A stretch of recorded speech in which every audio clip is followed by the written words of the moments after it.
Hello, everyone, and welcome to our topic. Let's talk about show. Today, we're having an honest conversation about creating a more fulfilling career in the new year. Today, we're answering your questions on this topic and sharing about how to advocate for yourself, create strong personal connections, and explore career possibilities for your well being in 2022. My name is Jaleesa Dallas, so welcome. And also joining us as our panelists are Jamie Johnson and Carla Hunter, both of which are UOPX career advisors.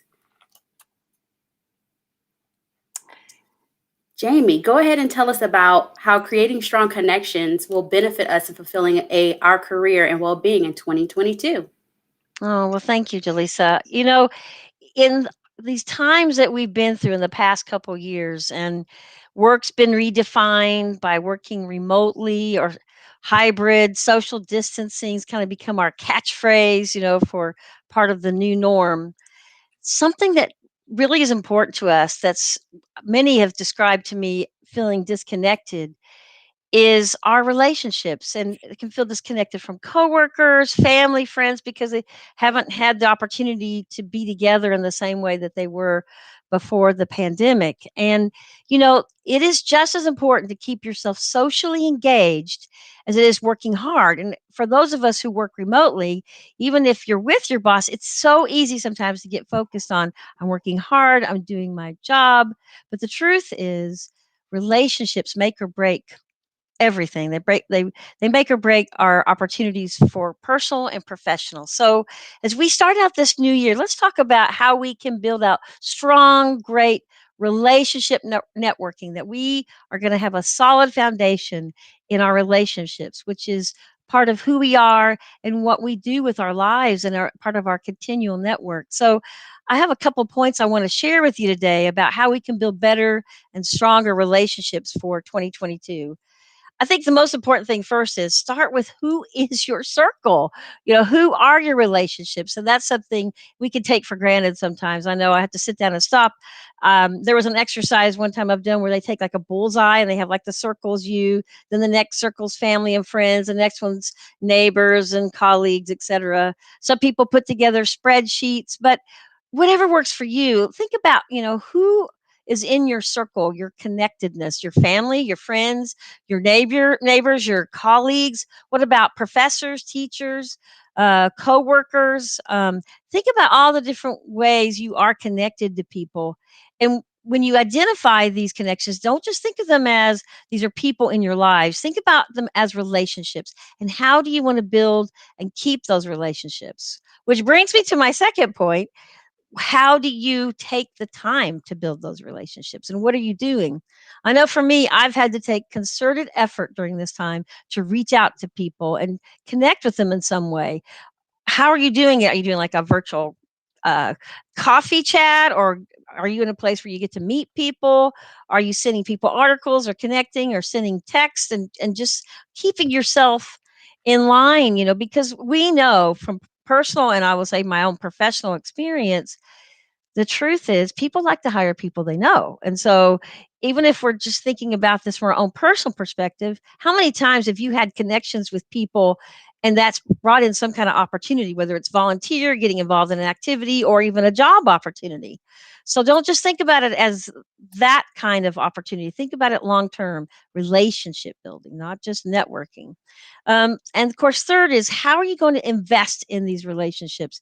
I think it's so important to find regular ways to keep in contact and think beyond your circle. Yes, meet with your family weekly, whatever that looks like.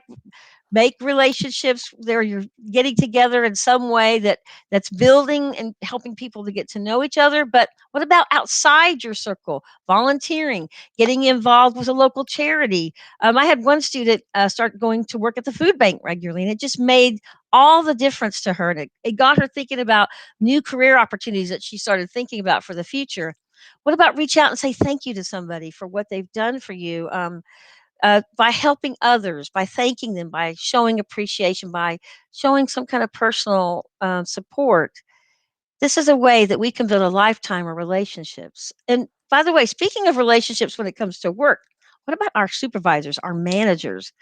I think sometimes, especially I know for myself, because I work virtually, remotely, you have to make concerted effort. And I'm so fortunate. I get to regularly meet with my manager every week. We set up a meeting and we talk as often as we can. And we even reach out at other times and talk too. But what about you? How are you connecting with your manager?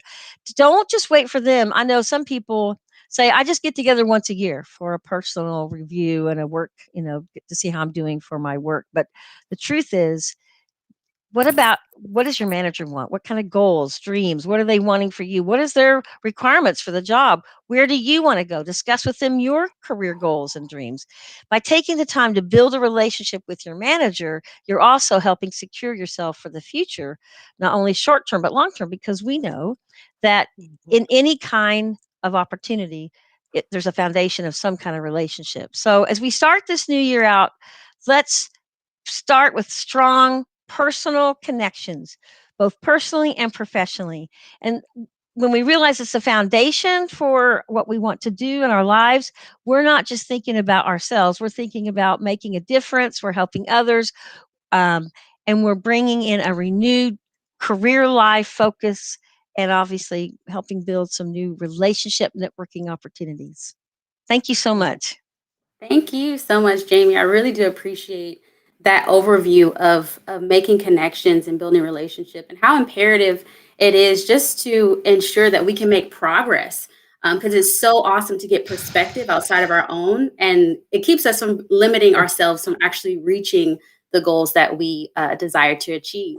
That's Carla, so how about true. you tell us about exploring career possibilities for your well-being? Oh, wow. Where do we begin here? Well, shout out to all of the students and alumni that I've had the privilege to work with for over the past 13 months. Hope you're doing well and continue your career journey. There's nothing quite as special as getting to know the amazing students and alumni here at the University of Phoenix. And one exercise that I use a lot when I am working with clients is to step back and learn answering four important questions that I learned many years ago after I graduated from college and before I got my master's degree and started out in my career. I spent 14 months, 13, 14 months teaching English as a second language in Japan. And so that's a game changer when you're 24 years old and you learn a completely different culture, language, food. And this particular concept, it's well known, especially in Japan. It's called ikigai. And ikigai just simply means in Japanese, if we were to translate it into English, is for my well-being. Another way to say it is my reason for being. And in ikigai, you ask yourself four questions. So question number one is, what do I love to do? And you just write down as many things as you can think of what you love to do. The second question is, what skills do I love to use? And that's a very important question because we don't want to say, what skills do I like? Or what skills am I extraordinarily proficient in? It's what skills do I love? Because the more we love what we do, the longer we're going to be engaged in what we're doing. And then third is, what can I be paid for? Um, so that would be for us, how many years experience of work do we have? How much education do we have? And probably the most important thing that we can get paid for right now is our customer service skills, the way we treat people, how kind and responsive we are. And we have the skill of self management of our emotions. Um, that's the most important skill we have in 2022 is how we treat one another. And then fourth is the probably the challenging question, and it is, what specifically does the world need from me? What does the world need from my own unique self? From the gifts that I've been given from my talent, from even my unique personality. What does the world need from me? And so when I think about that, of course, I'm in the sweet spot of all four questions because at the root of what I love to do is help people. And I think I see that theme all over the sessions that I've had this past year is I want to help people, Carla. I just don't know exactly how. And at the root and at the heart and center of our great alumni network is this heart of helping. And so when I look at myself, as I love to help, I use my listening skills. I can get paid for a master's degree in counseling, and I'm in my 21st year of coaching. And then finally, what does the world need from me? Well, maybe you need a coach. As a matter of fact, maybe we all need a coach, someone to walk with us, encourage us, um, see the best in us, build our confidence, and journey with us. Because what we know is life is a journey. It can reach a destination from time to time, but it's how much do we live in, enjoy in, and love the journey every single day. And so, thank you, students and alumni out there, for making our journey such a privilege. It is so appreciated. And I love working with my team, which includes Jamie. We're two Kentucky girls who are working for the university and have known each other 25 years. So it's awesome for us to be on the same team. Thank you. Thank you so much, Carla. I think the two things that really stuck out to me the most was the idea of emotional intelligence and the necessity of being able to manage yourself and also your interactions with others so that you can have effective relationships, kind of going back to what Jamie mentioned. As well as Mhm. the how, you know, that's why you all as career advisors are available to assist our students and alumni in navigating the how of if they want to be in a helping profession or if they want to help others. You Mhm. help them with that process. So I appreciate you all very much. And I'm looking forward to seeing what our students and alumni have to say. And again, thank you both panelists for participating. And so we'll open it to questions. Any of those coming through? All right. Our first question is, what are your tips to approach your boss about professional development? Wow. So, Jamie, you want that one? Sure, I'll go ahead and answer that. We were just talking about our boss, right? Which is a very important relationship. Um, think about it this way.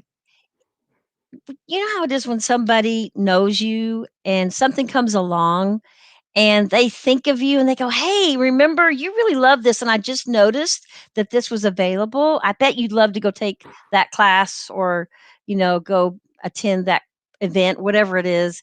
It's kind of the same thing with your bosses, because um, what you do for yourself and improve yourself, like Carla was saying, you listen to your purpose and what your passion and who you are and what you have to offer and what your place is in the world. You are helping your boss know what your place is in the workplace. And so one of the tips we were just talking about was communication. Set a time to let your boss know what's important to you. Second, you also want to find out what's important to them because you want it to be a win-win. You want to be able to be in line with the organization, and you also want to do your own personal and professional growth, because together when they align, you've got the perfect match, and you're helping yourself and you're helping your company, your organization, and it always feeds on itself. As Carla said, when you're in line with who you are, it's amazing what happens. You're able to do so much more and make a difference. And I always think of the example of somebody writing with their preferred hand. The exercise we do with one of our assessments. I'll tell my client, and you can do this now if you want. Take a pencil, paper, pen, whatever you have, and write your name like a signature with whatever your preferred hand, whether it's left or right. Just write it. Then with your other hand, take that pen or pencil, whatever you got, and try to exactly copy what you just did. I can tell you what happens.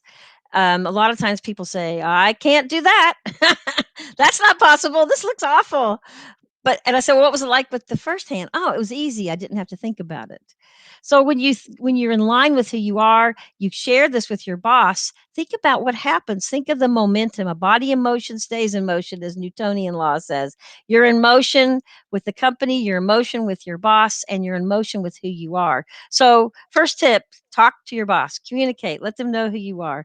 Second tip: keep in regular communication with your boss. As we were talking about earlier, don't just make it a one time, once a year with your evaluation. Find ways to connect. What do you and your boss have in common? What are things that you can do if you're not in the office? How can you connect virtually regularly? What are ways to build and connect a relationship? This is really a relationship. So those are two major tips. I just really encourage you, because if you start with those, you'll build a positive momentum for yourself and your boss and your organization. And who knows what may happen? That boss may Mhm. remember something you wanted, and wow, it's like this new opportunity arises. Anything else, Agreed. Carla, you want to add, or Jaleesa? Yeah, I think it was excellent answer. I agree. I agree. And thank you, Tori K, for that. I mean, one thing that I heard from Jamie was transparency, being able to Yes. have even some of those uncomfortable conversations of how your um, supervisor or your boss can be of help to you, because it is, in a sense, a two-way street. If they're, wanting to empower you in your development, having that conversation of what it would look like for them to lead you on that Mm, journey to professional development as well. So mm, awesome. Thank Yeah. you so much for the question. Our second question is, I want to make my boss happy, but what if I disagree with the decision? How can I speak up? mm. That's a good So, one. so I think that building and establishing rapport and trust is the most important thing you do with your managers and with your colleagues and with your customers. It's all about building trust.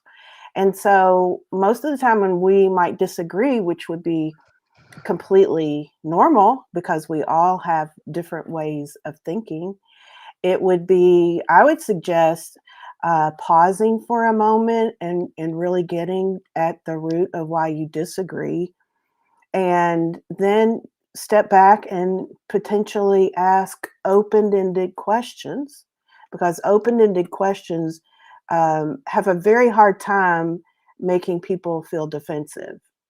So we want to think about asking open-ended questions to get to where we disagree.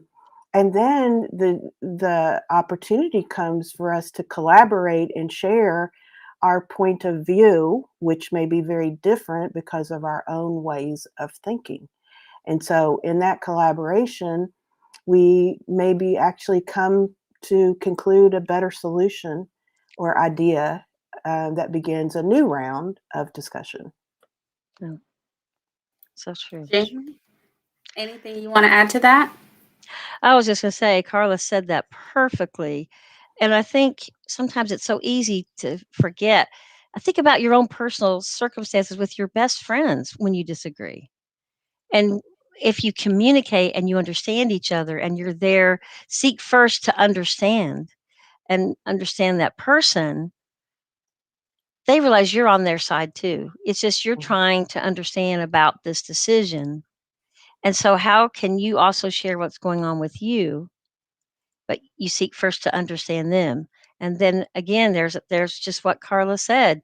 You're building that trust, you've got that foundation already, and then you're able to share in a positive way because you're not on the defensive. You've thought things through, like Carla said. You're making sure that your approach is from the positive, not from, accusatory, negative, but to truly seek to understand. Mhm. I agree. Thank you so much, ladies. And even one of our students commented about the 7 habits of, I believe, highly successful people. And That's a part of that conversation. So thank you Mhm. so much, Savannah G, for that Mm. question. Our next question is, what if I don't know what my value is to take into a new career? Thank you, Amy, for your question. Mm. Mm. I think the most important thing when you don't know your value um, as a person is to really have some self reflective exercises because we as human beings have incredible value within ourselves and from without to other people. And so when we feel this value lessen, maybe the confidence can be gained in seeing the value that we add at work. So paying attention to receiving feedback and then learning to say thank you. I welcome it as I'm continuing to grow in my career. And then the value does, in fact, come from within. And I think for me, it comes from affirmation. I really appreciate affirmation. It's vital to me and probably vital to everyone Mm. in humanity. And affirmation does build value, and value can be seen when we connect it to our confidence level. Yes, I have something of value today to help another human being in any way I can. So I think value happens also over time. And if for any reason we have lost our sense of value because of another human being, then I would challenge you to foster relationships that are healthy and foster relationships that have boundaries, and then process this with a really good friend that you trust to overcome those feelings of not being valued because of another person's choices, words, actions, behaviors. Mm. So Awesome. true. So true. I Yeah. just wanted to add something, Jaleesa, if that's all right. Carla, that Mhm. was so wonderful. It made me think of something you were talking about earlier, when you were talking about what's your purpose, what do you bring to the world? Sometimes when we look at who we are, as I call it the career core, ties in with what Carla was saying earlier, taking inventory, right? What are your interests? What do you like to do? What are you good at doing and enjoy? What is important to you, your work values?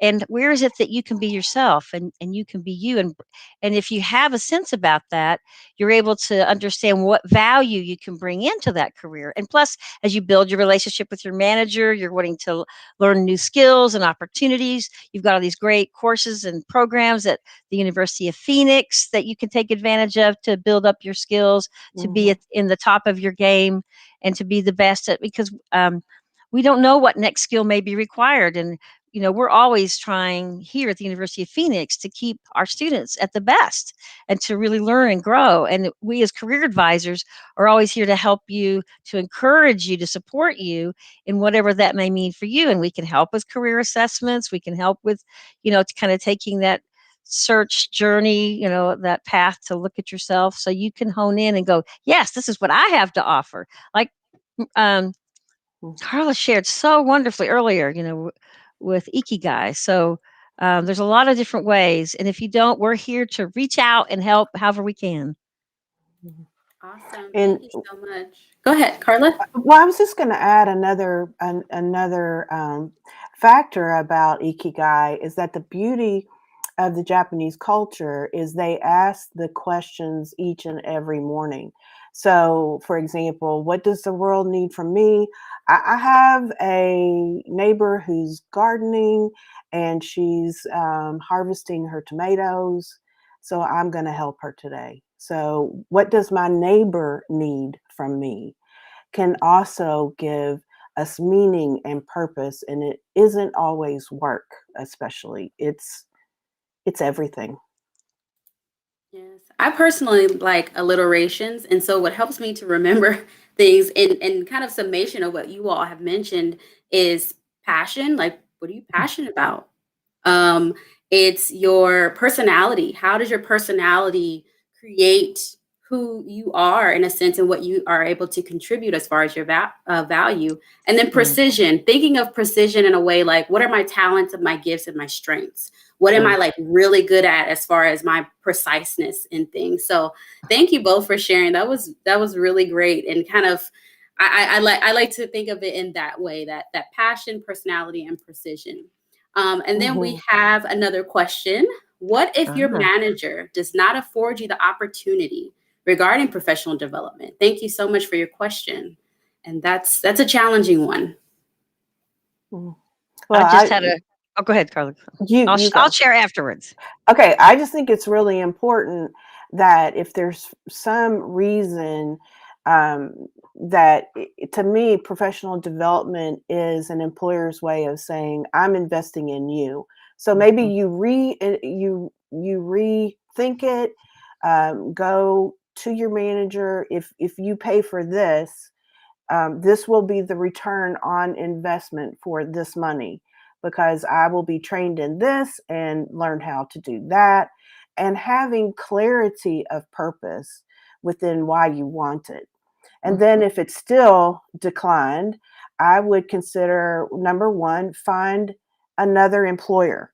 Life is short. You need professional development in your life, you need career development. Maybe this employer is not for you. Meanwhile, as you're transitioning into another employer who does invest in you, try to find all of the potential webinars that are free, some classes, doing what you can to learn. And voracious learners are typically adaptable in a changing business world with constantly shifting models. So if you're a voracious learner, you are in a good spot right now in 2022. Jamie? mm. Well, and I was gonna say, we can't control what other people do.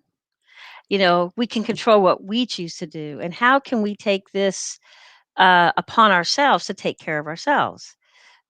We can do everything we can to try to help our manager understand, just like Carla was talking about. But if they don't support us, but maybe we're not ready to leave yet, maybe we do need to leave. But while we're in that process, what do we need to do to take care of ourselves? That doesn't mean just because they may not support it during work, what can you do externally? What is possible that you can take care of yourself? Because you can always control yourself. You can't choose what others may or may not do. But be sure to take the initiative for yourself. You deserve it. And just like Carla Mhm. said, I had a student recently go through that same experience. She was not supported. She was not supported to grow. And she found a new opportunity. They're excited about what she's bringing, and she's really excited. She'll be starting this job within a couple of weeks. So it's just she was taking care of herself. Take care of yourself too, whatever that means. Awesome. And to your point, Jamie, yes, that definitely makes sense. I mean, we can only control ourselves, we can influence others, and then we can just adapt to things that are just outside of our control, namely Yep. snow. We can't we can't make snow come and go, but hey, Yeah, it's here. that's so true. And thank you, Mhm. Phyllis, for your question. We have another question. What is a good Mm. icebreaker question when trying to network with new people? Thank you so much for your question. All right, I'll let Jamie answer that one. Well, when you meet new people, and of course you have to think about what your purpose is. What is your purpose for meeting these people, right? Um, don't people like to talk about themselves? How can you get to know them? Let them talk about themselves. So, whatever the circumstance is, like when I've been at a professional association at a meeting, one of the associations I belong to, NCDA, which I've gone into this big crowd of people that I don't know, and I'm an introvert on the Myers Briggs, so I have to be calculated. I'm not the kind of person. Hi, how are you? That's just not me. But I look, find out who they are, and I just get to know them, say hi. I'll introduce myself and say, what brings you to the conference and where are you from? And just let them start the conversation. But um, think about your purpose of why you're networking. And then what would be a question related to getting to know them? so that they get to talk about themselves, because you don't want to go in and have, them talk about you first. You want to get to know them. And then once you break the ice, what's a good question to ask people? Tell me about yourself. Where are you from? Like I've done at the conferences, what session did you enjoy today? So whatever it's related to, find something that they can talk about themselves and the circumstances. That's one idea that comes to mind. Carla? Mhm. I think that it's one of my favorite questions when meeting people is tell me your story. And just leaving it at that and being very intrigued by how they'll answer Yeah. it because it could be in the moment or it could be for a lifetime. It's one of my very favorite questions. Yeah. That's a great I one. love that. Wow. Yeah. Tell me your story. I have to use that one. Yeah. Yeah, I Most really enjoy certainly. it. I will definitely have to use that one in the future. And so we have a question from Michael, and it states, from your point of view, why is creating a fulfilling career so important? Mm. Well, I think if we look at it, we spend 33% of our life at work, 33% of our life asleep, and then 33% is everything else. So if a third of our life is spent at work, I think that it could be fulfilling in several ways. So, number one, it would be fulfilling in what we do. So, am I using the skills and abilities and talents I have? So, that's the what. And a lot of fulfillment can come from your colleagues. So, you're at work during the week more than you're with your family. And so when you look at it that way, these are my people that I spend the most time with. And so it's not unlikely that colleagues don't also turn around and become each other's friends, friends and colleagues, and the best of friends. So finding a fulfilling career is not only wrapped up in what we do, but I find that it's also in who we do it with. And then, of course, it's who we do it for in terms of our company, our organization, our the business that we work for. There's fulfillment in the product or the service as well, and in partnering with other companies and or partnering with the community in serving the community. Uh, I was just going to say, to add that, one thing I've learned where I grew up in Eastern Kentucky, there were a lot of people where I grew up originally that for them, work was a way to live where they wanted to live and provide an income for their family. I met a couple once up in South Lake Tahoe who had given up their finance careers in San Francisco to go live the lake life at South Lake Tahoe. And they both were working at one of the casinos to bring in money for their family. And then they had their own side gigs and they loved it. They were so happy. What is fulfilling for you? For me, Mhm. I love what I do. I love spending my days with my clients, talking to them about their heart, their dreams, what they want to do, whatever that means. Everybody's different. So, fulfilling career is different for everybody. And so think about what that means for you. Is it living in South Lake Tahoe or being in your hometown to be with your family? Then what are ways that you need to take care of yourself to bring in that income? One person said, Jamie, I don't really care what I do as long as I make this certain income because I want to do this in my other life. Another person said, no, I've got to love what I do and I need to know what that is. What is it for you? That's what's important. So think about that for yourself personally. And if you're not sure, you can always come and meet with us or seek help with your mentors, your employer, your manager. What are ways that you maybe it's not explored yet that are important that would help you find whatever is fulfilling for you? Mhm. It's Agreed. amazing that you both share that, because when I think of fulfilling, I think of something that I consume or eat. Like what gets my belly full to where it's like, oh, pure satisfaction, where I can where I can enjoy where I'm at. So thank you so much, ladies, for sharing Mhm. that perspective. And we're going to address one more question before we sign off this morning. How can you showcase your Phoenix education in an interview or possible promotion interview? I would think we can brainstorm ways about that potentially with our social media or our marketing team.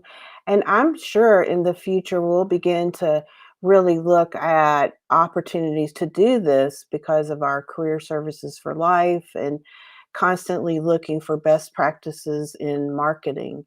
So I'm sure this can be a discussion. Jamie, what do you think? Oh, yeah, absolutely. And I was going to add to what you said too. I was just helping a student yesterday. This is a great question because we were looking at her degree and we broke down her classes. Now, she's not had actual work experience except one small kind of entrepreneur experience she had. She wants to get into social media in the social media world. And we were talking about her degree and we broke it down. Another lady was in healthcare and we were looking at her classes and we focused on what she did in her classes and we looked at the actual degree program because if you go on to the phoenix.edu and look at your degree, they've got this great sheet where they've broken down possible careers and they talk about the skills they're working on the badges and the skills that you are earning through your program. So that's a great way. We started looking at her program and what classes she had taken, and we were focusing on that so she could use that as because her education is part of her experience. And she worked on a project that was right in line with what they were seeking for this internship. So that's one way to do it, and also keeping your boss abreast of what you're learning, having that regular conversation when that possible promotion comes. Your boss is aware, through your own goals and showing what you've accomplished through your education or internship or whatever, however you're gaining this through your Phoenix education. It's gonna be visible, transparent, as we were talking about earlier. So. I agree. And I'm sorry, Go go ahead. ahead. No, I'm sorry. Go ahead. I was just going to say, go ahead. Thank you so much, Felicia. And I most definitely agree to that as well, because you can actually put that into practice with joining some of our recognized student organizations, which I'll share more details in a bit. Was there anything else, ladies, that you wanted to chime in on this question before we close out? Yeah, so for me, it's very important, and I always will remind the students and alumni that I work with, the most important things inside the skills that they need is actually in their own mindset and attitude. So I ask reflective questions like, are you confident you will land? Are you resilient? That's important. Are you patient with HR in a pandemic? And are you persistent? And are you determined? And the mindset is what will carry you to the opportunity as well as working along with your advisor. So mindset is everything to reaching your full potential and purpose in 2022. Jamie? Yeah, absolutely. And, thinking about that, there's a couple of student organizations that just came to mind, some of the honor societies. Some of them are very active. The National Society of Collegiate Scholars, the National, I think, Society of Leadership and Success. Thank you, success. And I've met one of the presidents and talked to them, and they were very active, and they were having meetings. And the more you can get involved, I find when I've been involved in my organizations, it has made a huge difference in my own personal life. I'll just tell you personally, it opened up opportunities for jobs, for getting involved, and which ended up leading into more opportunities. So definitely take advantage of those. Those are amazing programs that we have here, and they add to your professional development and they add to your skill set for work. Yes. Thank you very much. Thank you all very much Thank for letting us be on today. We really appreciate it. Of course. Thank you all, Miss Jamie and Miss Carla. And thank you to our audience for tuning in today. It has been a pleasure hanging out with you all this morning. And if we didn't get to your question, we will do so and do our best to answer that offline. And you can learn more about the University of Phoenix Career Services for Life at phoenix.edu/career. And also, if you are a student or alumni aspiring to grow your network and build your leadership skills in community, be sure to check out our recognized student organization offerings under the Student Experience tab on phoenix.edu. Thanks again for spending time with us. Have a wonderful day, everyone.